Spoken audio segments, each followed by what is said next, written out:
marami pong salamat Amang Diyos sa biyayang pinagkakaloob mo sa amin.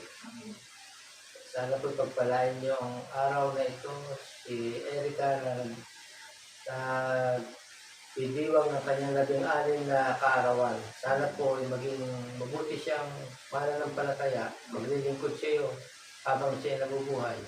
Sana po ay maganap niya ang kanyang tungkulin sa iyong sa paglilingkod po sa iyong banal na pangalan. Ito po ang aming sinasamot ka namin sa ngalan po ni Jesucristo na aming dakilang tagapagligtas.